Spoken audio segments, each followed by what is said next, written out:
جی اس وقت بہت بڑا فیصلہ آیا ہے کہ سنم جاوید کو اسلام آباد کی حدود سے باہر نہیں لے کے جایا جا سکتا۔ بہت بڑا فیصلہ ہے جسٹس میاں گل حسن کا، ابھی تفصیل جانتے ہیں۔ سنم جاوید خان کا کیس اس وقت عدالت میں اس کے والد صاحب کی طرف سے دائر کیا گیا ہے۔ آنریبل جج جسٹس میاں گل حسن اورنگزیب صاحب نے اس کی سماعت کی ہے۔ عدالت کے چند سوالات تھے۔ پہلا سوال یہ تھا کہ یہ لاسٹ کب ریلیز ہوئی ہے۔ سنم جاوید عدالت کو بتایا گیا کہ کل شام تقریباً 5:30 بجے ریلیز ہوئی ہیں، اور ان کو اس کے بعد ریلیز ہونے کے بعد کورٹ پریمیسز سے ان کے لائر کے آفس کے باہر جب پولیس اکٹھی ہو گئی اور پولیس سے پوچھا کہ اس مقصد کے لیے آئے ہیں، تو بغیر کسی لیگل جسٹیفیکیشن، لیگل بیسز یعنی کہ کوئی ایف آئی آر یا کسی وارنٹ آف اریسٹ کے بغیر جو ہے وہ زبردستی پولیس اغوا کر کے لے کے گئی ہے۔ اس کے بعد عدالت نے پوچھا کہ ان کا بیک گراؤنڈ جو ہے وہ کیا ہے کیسز کا۔ عدالت کو بتایا گیا کہ اس کے اوپر ٹوٹل 11 مقدمات تھے، جن میں سے 7 دہشت گردی کے مقدمات لاہور کے تھے، 3 دہشت گردی کے مقدمات اینٹی ٹیررزم کورٹ سرگودا کے تھے، اور اس کے بعد ایک ایف آئی آر جو ہے وہ اینٹی ٹیررزم کورٹ گجرانوالہ کی تھی۔ عدالت نے ان تمام کیسز میں اس کی جو بھی اس وقت پریزنٹ لیگل سٹیٹس ہے اس کا پوچھا۔ عدالت کو بتایا گیا کہ ان مقدمات میں سے 4 مقدمات خارج ہو گئے ہیں، جو کہ اے ٹی سی کورٹس نے اور ہائی کورٹ نے جو ہے وہ خارج کیے ہیں، اور باقی مقدمات میں وہ ضمانت پہ ہے۔ اس کے بعد عدالت نے پوچھا کہ کیا کوئی جسٹیفیکیشن اسلام آباد پولیس کے پاس اویلیبل ہے تو وہ بتائیں کہ کس قاعدے قانون یا ایف آئی آر کے مطابق درج کیا گیا۔ ہم سے پوچھا، ہم نے بتایا جی ہمارے علم میں کوئی ایسی قانونی بنیاد ایف آئی آر کی صورت میں موجود نہیں ہے۔ اس پر عدالت نے اسٹریٹ اوے پھر ایڈوکیٹ جنرل اسلام آباد سے پوچھا، اور ایڈیشنل اٹارنی جنرل جو فیڈریشن آف پاکستان یعنی کہ گورنمنٹ آف پاکستان کے بہاف پہ اپیئر ہو رہے ہیں، ان سے پوچھا کہ آپ بتائیں آپ کے پاس کوئی ایسے علم ہے کہ وہ کہاں پہ ہے۔ تو ایڈوکیٹ جنرل اسلام آباد اور اس کے ساتھ ساتھ جو ایڈیشنل اٹارنی جنرل ہیں فیڈریشن آف پاکستان کے، انہوں نے واضح طور پر بتایا کہ ان کے پاس بھی کوئی ایسے علم موجود نہیں ہے کہ کس مقدمے میں اس کو جو ہے یا گرفتار کیا گیا ہے یا اس کو اغوا کر کے کہاں پہ رکھا گیا ہے۔ تیسری بات عدالت نے پھر اس کے بعد یہ جب دونوں سائڈوں کے واضح طور پر دلائل سننے کے بعد 4 ڈائریکشنز جو ہیں وہ پاس کی ہیں۔ سب سے پہلے آئی جی اسلام آباد کو حکم دیا ہے کہ وہ عدالت کے سامنے آج شام 5 سے 5:30 بجے ان پرسن اپیئر ہوں گے۔ دوسرا واضح حکم دیا کہ ڈی جی ایف آئی اے پاکستان عدالت کے سامنے ذاتی طور پر روبرو 5 سے 5:30 کے درمیان پیش ہوں گے، اور اگر ان کے بیٹے کی جو بتایا گیا ایڈیشنل اٹارنی جنرل صاحب کی طرف سے کہ شاید وہ فوت ہو گئے تھے، لیکن میں ذاتی طور پر ان کے بیٹے کے جنازے میں پچھلے 3 ہفتے پہلے تھا، اس وقت کوئی ایسی بات نہیں ہے۔ بتایا گیا اگر وہ لیو پہ ہوئے اور ان کی چھٹی ہوئی تو پھر ان کے سیکنڈ ان کمانڈ حاضر ہوں گے، اور کیٹیگوریکلی بتایا گیا۔ تیسرا آرڈر عدالت نے دیا کہ فیڈرل سیکرٹری انٹیریئر، سیکرٹری داخلہ پاکستان جو ہیں وہ واضح طور پر اس چیز کو نوٹس کر لیں، اور یہ واضح طور پر جو ہے وہ فیڈریشن آف پاکستان اور جو اسلام آباد کی ایڈمنسٹریشن ہے اس کو عدالت کا واضح حکم ہے، آئی ریپیٹ واضح حکم ہے کہ سنم جاوید خان کو اسلام آباد کی ٹیریٹوریل جورسٹکشن یعنی کہ جغرافیائی حدود سے ریموو کسی صورت نہیں کیا جائے گا۔ اور آخری عدالت نے جو ہے وہ بڑا واضح طور پر جو ہے جو آج اس وقت حکم دیا کہ اس کو ان پرسن کسی بھی حالت میں کسی بھی صورت سنم جاوید خان کو ذاتی طور پر عدالت میں 5 سے 5:30 بجے کسی بھی صورت جو ہے وہ پروڈیوس کیا جائے۔ تو یہ اس وقت تک کی کارروائی ہے، اور عدالت نے آخری جو واضح طور پر جو ہے جس چیز کے اوپر زور دیا وہ یہ کہا کہ this is the time that the sanity should prevail, یعنی کہ اب یہ وقت آ گیا ہے کہ آپ اپنے ہوش و حواس کو قائم رکھ کے اس کو اچھے طریقے سے استعمال کر لیں، یہ وقت آ گیا ہے۔ سو یہ اس وقت کی پروسیڈنگ ہے۔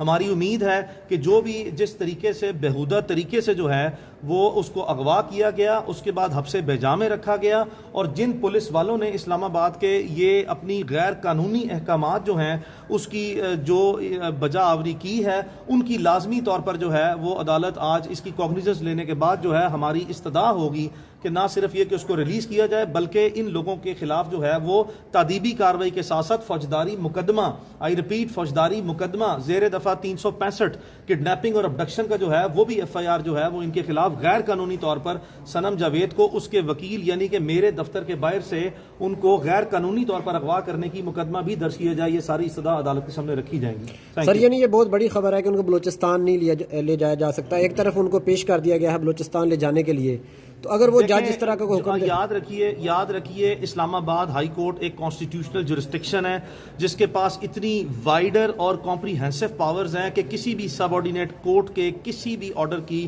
رتی برابر بھی اس عدالت کے آرڈر کے سامنے کوئی ویلیو قانون میں یا آئین میں اس کی گنجائش موجود نہ ہے. تو ہمیں اس وقت جو ہے وہ علم میں یہ نہیں ہے کہ آپ ہی بتا رہے ہیں کہ اس کو کسی بلوچستان کے مقدمے میں کو پیش کیا گیا یا وہ پیش کی جا رہی ہے. ہمارے علم میں کوئی ایسی بات نہیں ہے.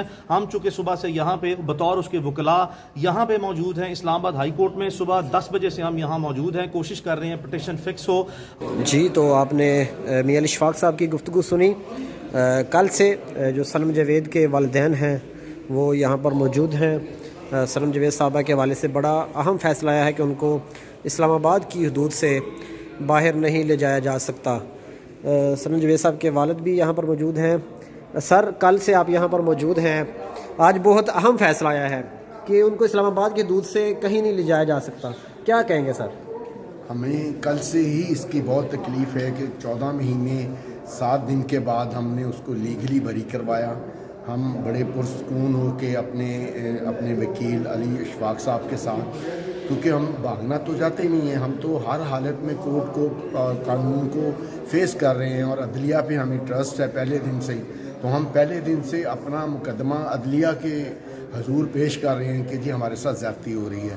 اور کل کا مقدمہ اور اس سے پہلے جو لاہور ہائی کورٹ میں جو مقدمے میں فیصلے آئے ہیں اس میں جج صاحبان واضح طور پہ لکھ چکے ہیں کہ یہ جو بھی اسٹیٹ نے انویسٹیگیشن نے جو بھی اس کے خلاف کیس گھڑا ہے وہ من گھڑت ہے. اس میں استعمال کی گئی تمام جو ویڈیو پوسٹ یا ٹویٹر اکاؤنٹس کی پوسٹ وہ جو ہیں ان میں ایک رتی برابر ایسی بات نہیں ہے جس سے پاکستان کی مسلح افواج یا کسی بھی ادارے یا کسی بھی شخص کی توہین ہو رہی ہو یا اس نے کسی کو پرووک کیا ہو کہ آپ قانون ہاتھ میں لیں.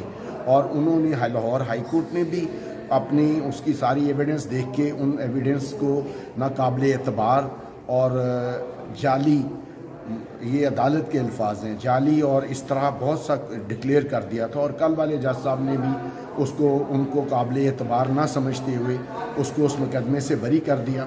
اور یہ لوگ کل رات کو 6 بجے کے قریب اس کو پھر وہاں سے گرفتار کر کے لے گئے. اور ابھی تک ہم صبح سے یہاں آ کے بیٹھے ہیں، ساری رات ہم تمام تھانوں میں ڈھونڈتے رہے. پی ٹی آئی کے ایم این ایز بھی اس کام میں ہمارے ساتھ، وقاص اکرم شیخ صاحب تھے اور شفقت عباس اوان صاحب تھے، علی تھا. ہم سارے تھانوں میں ان کو ڈھونڈتے رہے مگر ہمیں وہ کہیں نہیں ملی.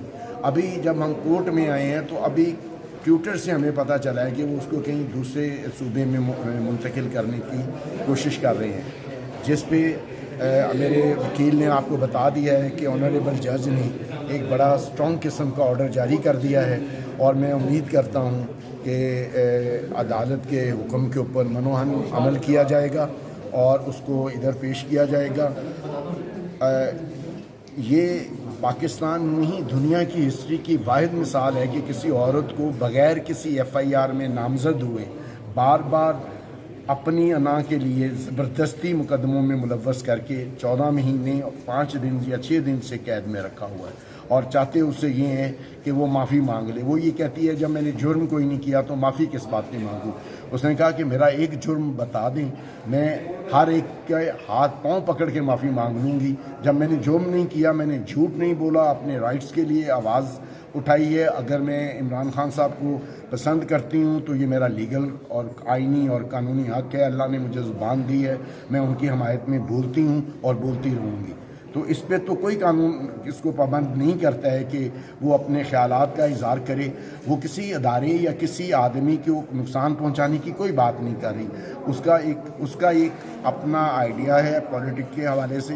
وہ بھی 9 مئی سے جن واقعات کے ساتھ اس کو جوڑا جا رہا ہے وہ پی ٹی آئی کی 14/12/2000 تک باقاعدہ ممبر بھی نہیں تھی. تو انہوں نے ایم این اے اور ایم پی اے اگینسٹ مریم کے کھڑا کرنے کا فیصلہ کیا. تو مریم صاحبہ جو ہیں اس دن سے بلا وجہ اس کے ساتھ الجھ رہی ہیں. اور میں ان کو بھی مشورہ دوں گا کہ حیا کریں، اتنا کریں جتنا کل برداشت کر لیں. Thank you.